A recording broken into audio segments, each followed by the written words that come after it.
Հանրային ռադիոյի եթերում վերնատուն մշակութային ծրագիրն է, ձեզ հետ Մերի Մուսինյանը, բարի օր սիրելի։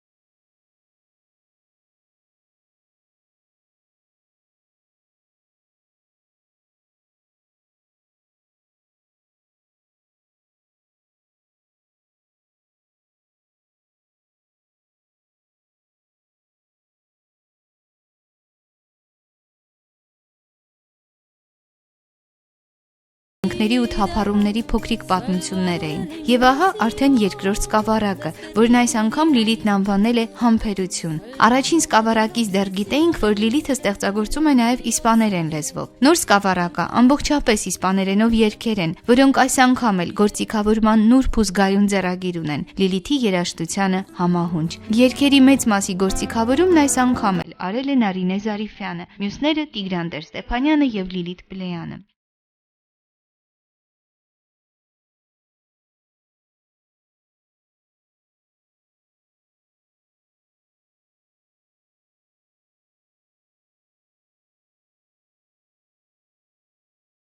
Լիլիթի երգերը շատ զգայուն են, ու մերօրյա երգարվեստում առանձնանում են հենց իրենց զգացմունքային անկեղծությամբ։ Այսօր Վերնատան հյուրասրահում իմ զրուցակիցը Լիլիթ Պլեյանն է։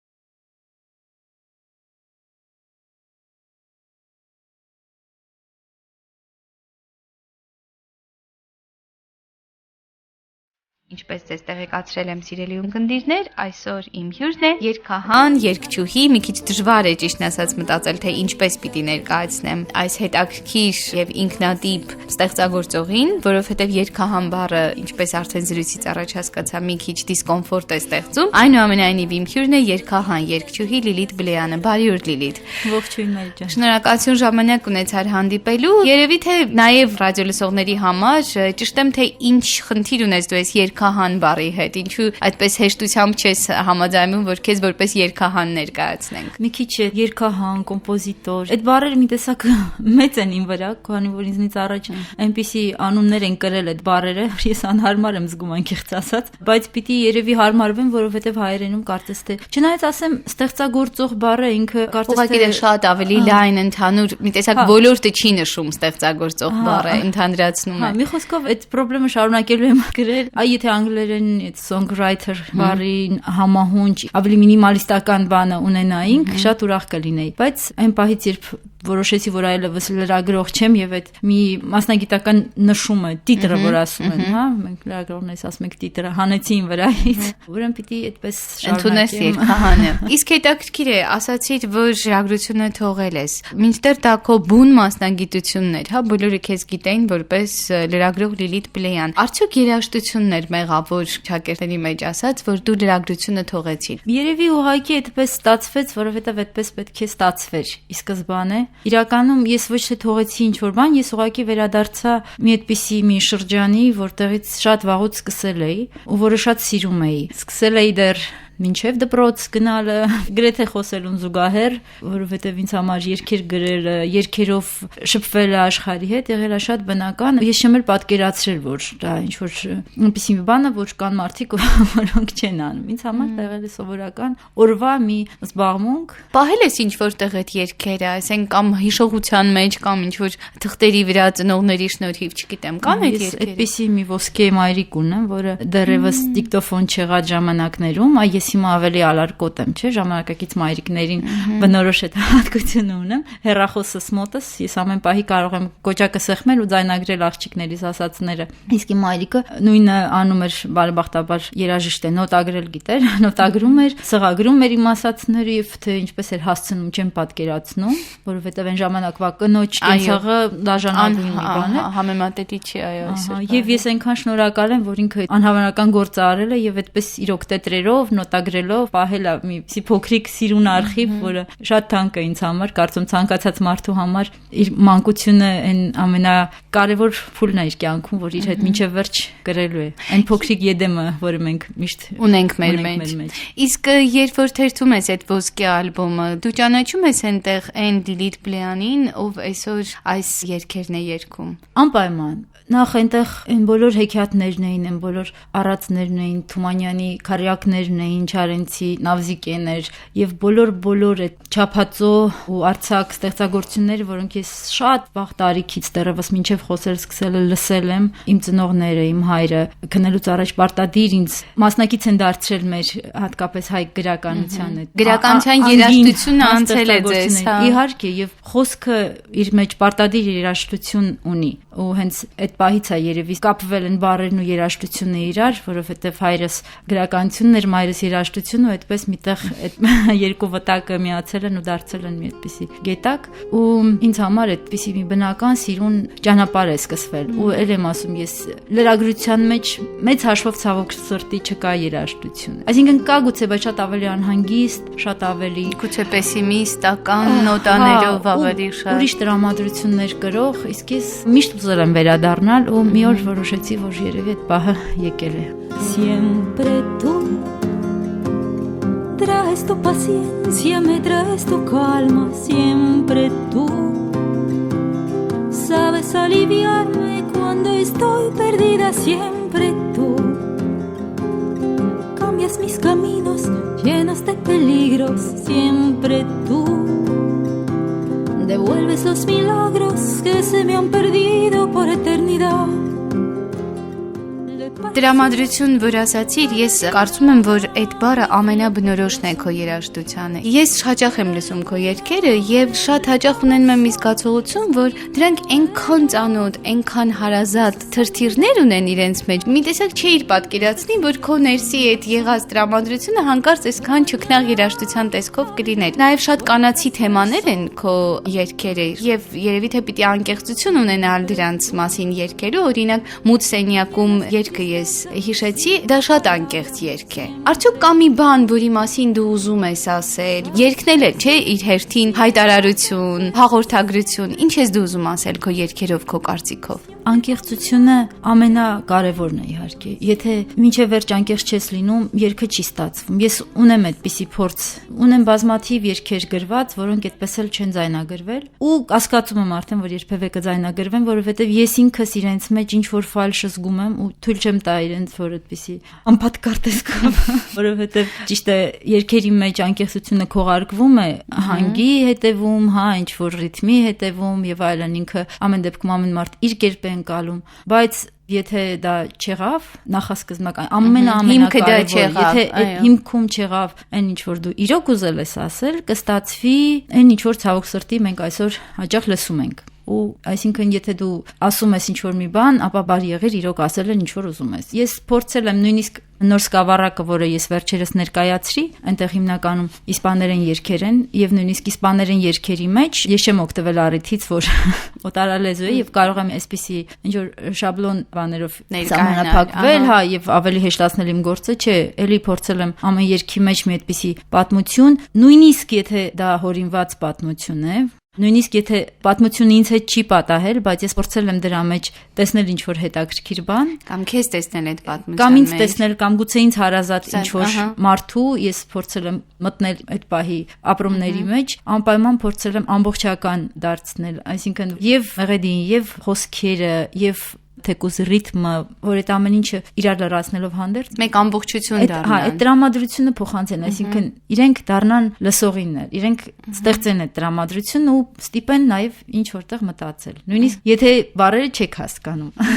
Հիմա գանք այ հենց այն սկավառակին, որտեղ իսպանալեզու երգեր են։ Նախ սկսենք վերնագրից։ Նախորդ սկավառակը անվանված էր ուրիշ քաղաքում։ Հիմա հաջորդ անմիջապես սկավառակը համբերություն։ Պետք է ինչ-որ կապ տեսնել այս երկու վերնագրերի միջև։ Ես եւ նախորդ սկավառակի եւ այս սկավառակի վերնագրերը ընտրեցի հանրագումարի բերելով այն երգերը, որոնք արդեն պատրաստ էին։ Ես ուղղակի շարեցի այսպես երգերը, իրենց խոսքերը, այն մեսեջները, հա, որոնք իրենք գրում էին։ Նախորդում ես հասկացա, որ իրականում քաղաքի մասին պատմող ցանկացած քաղաքի, ինչ որ քաղաքում կատարվող, որտեղ որ դու սպասում ես, երազում ես, ապրում ես, թափառում ես, քաղաքը ինչ որ իրոք դեր էր կատարում, դա էր առանցքային ինչ որ իր մոտիվը, ու այդ մոտիվը ինձ ստիպեց, որ վերնագիրը լինի հենց այդպեսին։ Եվ ճիշտ է, երգերից մեկը կոչվում է համբերություն, հենց այդպես պասիենսիա կոչվում է, եւ ինձ շատ հարազատ երգ է, բայց նաեւ մյուս երգերից մի քանիսում կա այդ բառը։ Ես հանկարծ հասկացա, որ իրոք դա ինչ որ այդպեսի մի մեսեջեր պետք է փոխանցի սկավառակը, որովհետեւ համբերությունը այդ երգում հենց այդպես եմ ասում, այն բառն է, որը ես չեմ հասկանում ու որի դեմ անդադ պայքարում եմ, բայց մեծ հաշվով ես դրանից այդպես է փախչել չեմ կարող, որովհետեւ դա է միակ լուծումը այն բոլոր խնդիրների, որովհետեւ մինչեւ այդ ժամանակը չի անցնում, դու չես կարողանում ինչ որ հարցեր լուծել, կլինեն դրանք անձնական, գործնական, այդպես շատ խոր ինչ որ հարցեր, շատ մակերեսային հարցեր, բայց այդ համբերություն կոչված անդադ այդպես մեզ սեղմելով, խեղդելով, բայց պետք է գալիս։ Te digo la verdad, todo es como un sueño, los días como escena de una película preciosa, y siempre en la mitad me falta algo pequeño, no puedo esperar ya, no hables de paciencia. Paciencia es una palabra que no entiendo. Այս ալբոմը ինչու հատկապես իսպանալեզու ստացվեց։ Կա իհարկե եւս երկու երգ, որոնք իսպաներեն չեն, անգլերեն երկու երգ կա եւ կա մեկ անգլերեն երգի ծննդյան գիշերը երգի հայերեն տարբերակը նաեւ, որպես այդպեսի մի փոքրիկ բոնուս հայ հանդիսատեսի համար, բայց մենք խոսում էինք խոսքի ու երաժշտության կապից, ցանկացած լեզու իր առանձին երաժշտությունն ունի, ինքը իր ռիթմը ունի, իր գույնը ունի, իր տրամադրությունն է փոխանցում, շատ երգեր կան, որոնք մեծագույն ցանկության դեպքում չես կարող փոխադրել այլ լեզվի ու դա այդպես է։ Իսպաներենը իմ մեծագույն սերն է, ես երևի 11-12 տարեկանից իմ մեջ կրել եմ այդ մեծ դկտումը սովորել տիրապետել այդ լեզվին, այն ժամանակ ես չէի մտածում, որ երբևէ կսկսեմ իսպաներեն երգել, բայց սկսել եմ իսպաներեն երգեր լսելուց, սկսել եմ ինքնուրույն սովորել, հետո շարունակել եմ արդեն համալսարանում, դեպ համալսարան ավարտել եմ որպես իսպաներենի մասնագետ, ոչ ամենևին որպես լրագրող, եւ ուղղակի այդպես մտքովս անցավ, քանի որ ես մեկ-մեկ այդպես ասում եմ, որ քանի որ շուկան չի ինձ առաջնորդում, ես ինձ այդ ջոխությունը, շքեղությունը թույլ եմ տալիս, անել են ինչ որ այդ պահին ես ուզում եմ, եւ քանի որ ուզում էի, շատ էի ուզում ու երգերը գալիս էին օտար լեզվով, որը ինձ համար օտար չի իրականում, ես որոշեցի, որ մի սկավառակել ամբողջությամբ այսպեսի իսպանական մոտիվներով լինի։ Ոչ միայն իսպանական իդեպ ասեմ, այնտեղ շատեր կարող են լսել, ովքեր ծանոթ են այդ երաժշտությանը, նաեւ լատինամերիկյան ինչ որ մոտիվներ, որը ես շատ եմ սիրում։ Կարողացանք այս սկավառակում ճիշտ գործիքավորման նաեւ շնորհիվ Զարիֆյանը իր գրագետ հմուտ սիրով, ինչպես միշտ արված գործիքավորման շնորհիվ կարողացանք ստանալ այդ էֆեկտը, իրենք դարձան լիարժեք երգեր իրենց մեջ կրելով բոլոր մոտիվները։ Aquel verano de aventura se quedó atrás. Լիլիթ, իսկ առաջին ձայնասկավառակը շատ մեծ արձագանք ունեցավ։ Դու գտար քո կարծիքով այն ունկնդիրներին, որոնք դարձել էին արդեն քո երաժշտությունը գրող ու սպասում էին երկրորդին։ Իդեպ ունեմ երաժշտությանը սպասող մարդիկ, որոնք շատ անմիջականորեն ամեն օր նամակների, զանգերի, այդպիսի փոքրիկ մեսեջների միջոցով ինձ հիշեցնում էին, որ խնդրում եմ չքնես, չմոռանաս։ Դա շատ կարևոր է, կարծում եմ ցանկացած մարդու համար, որ իր գործը իր արածը կիսում է լսարանի հետ, առանց դրա իրոք անհնար է, դրանք դատարկ խոսքեր չեն։ Երբ գիտես, որ քո գործը նաև ուրիշների համար է կարևոր, ես չգիտեմ այդ լսարանի իրական չափերը։ Կուզեի մտածել, որ իսկ կարողանամ այս եկող տարվա ընթացքում մի նորմալ այդպիսի լսարանով համերգ կազմակերպել։ Enviaré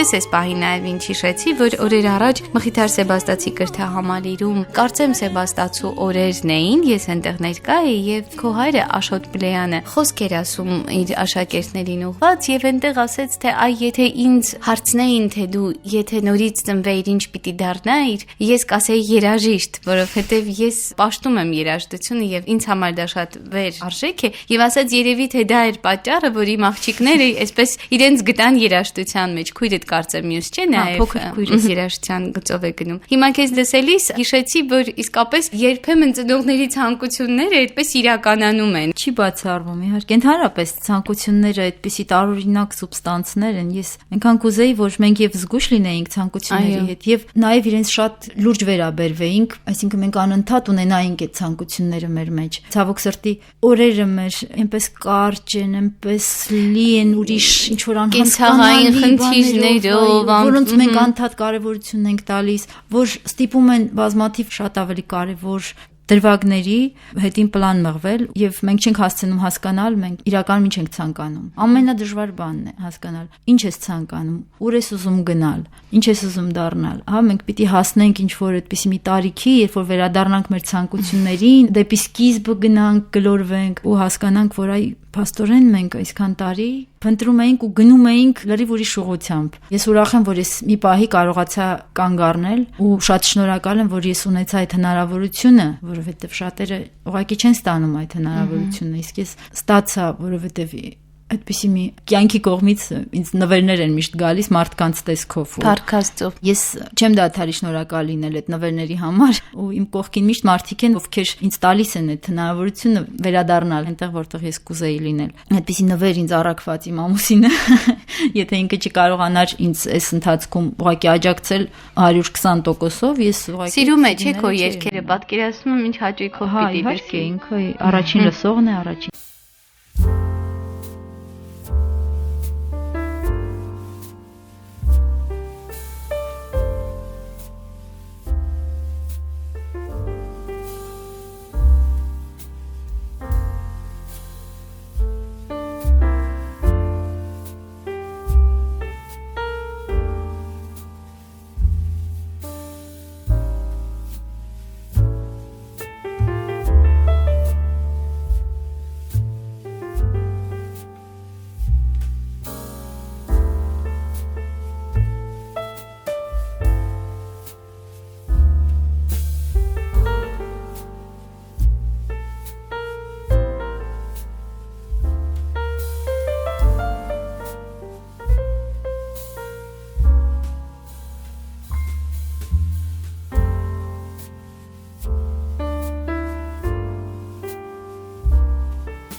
մեջ ունենում ես այդպիսի պահեր եւ կուզեի նաեւ ասեիր, թե երաժշտությունը առհասարակ ինչ դեր ունի այս տեսակ ժամանակներում, այս տեսակ զգացողությունների մեջ։ Ես կուզեի այսպիսի մի բան ասել, շատ երկար ժամանակ վաղ տարիքից ես հասկացել եմ, որ մարդը ծնվում է, որ ինչ որ մի բան անի, որ ասում է կյանքի իմաստը կյանքին իմաստ տալն է, հա, որ կյանքին ինչ որ մի իմաստ, ինչ որ մի փոքրիկ ներդրում իր կողմից անի, չգիտեմ, մեկը մեծ ներդրում է անում, այնպեսի մի գիտական հայտնագործություն է անում, որ մարդկությանը 1000 հայլ առաջ է միանգամից մղում, մի ուրիշը փոքրիկ մի բան է անում, բժիշկը փրկում է հիվանդի կյանքը, ուսուցիչը սովորեցնում է այլն։ Եվ ես միշտ հասկացել եմ, որ այդ օգտակար լինելու զգացողությունը երևի այդ ամենակարևորն է, որ մեզ ամեն օր պետք է առավոտյան արթնացնի ու դուրս հանի փողոց, մղի ինչ որ մի բան անելու։ Եվ այն բան, երբ որ դու քեզ անօգտակար ես զգում, շատ մոտիկ է վախճանը։ Ես շատ ուզում եի միշտ այդպիսի մի կարևոր բան անել փոքր ժամանակվանից ու շատ կոմպլեքսավորվում էի, որ ասում եի, գիտեք, փաստորեն չի ստացվում ինձ մոտ նյութականացնել իմ այդ բոլոր օգտակար լինելու ցանկությունները։ Բայց վերջին շրջանում ես հանկարծ հասկացա, որ ես անում եմ այնպիսի մի բան, որը իրականում կարևոր է, այսինքն դա շատ եւ անձնական է երգը եւ իրականում բոլորովին անձնական չի, որովհետեւ երբ դու ստեղծագործություն ես նվիրում մարդկանց աշխարհին, դա այլևս քոնը չի լինում ու Երգը ինչով է հետաքրքիր։ Ինքը ստեղծվում է ոչ մի բանից։ Նկարը, նկարիչը, կտավը, գրողը, գրիչը, իրենք բոլորը ինչ որ մի բան օգտագործում են։ Նյութ նկատի ունեն։ Ինչ որ մի նյութական հիմք օգտագործում են։ Երգը ինքը լրիվ անհասկանալի մի տեղից գալիս է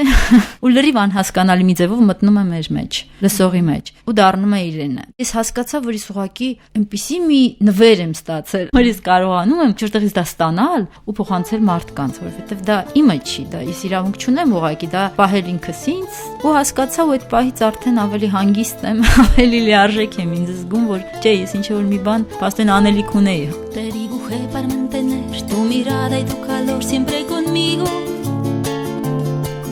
El azul lo pedí al mar oscuro.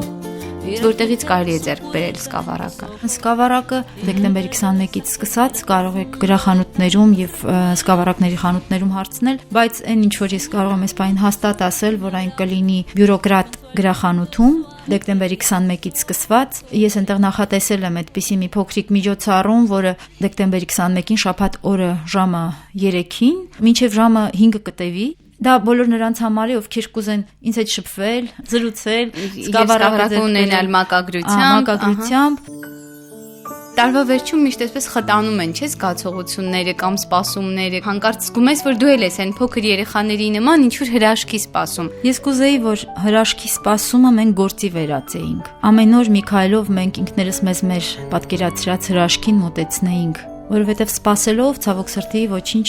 տեղի չի ունենում։ Բայց երբ այդ սպասումը վերածում ես գործողությունների մի ծրագրի, ինքդ քո համար շատ ավելի հեշտ է դառնում, հավատացեք, շատ ավելի հարգում ես ինքդ քեզ, երբ ամեն օր մի քայլով քեզ մոտեցնում ես քո այդ մեծ ցանկությանը։ Եթե դուք ունեք այդ հրաշքը, որին սպասում եք, անպայման պետք է սպասել, ապա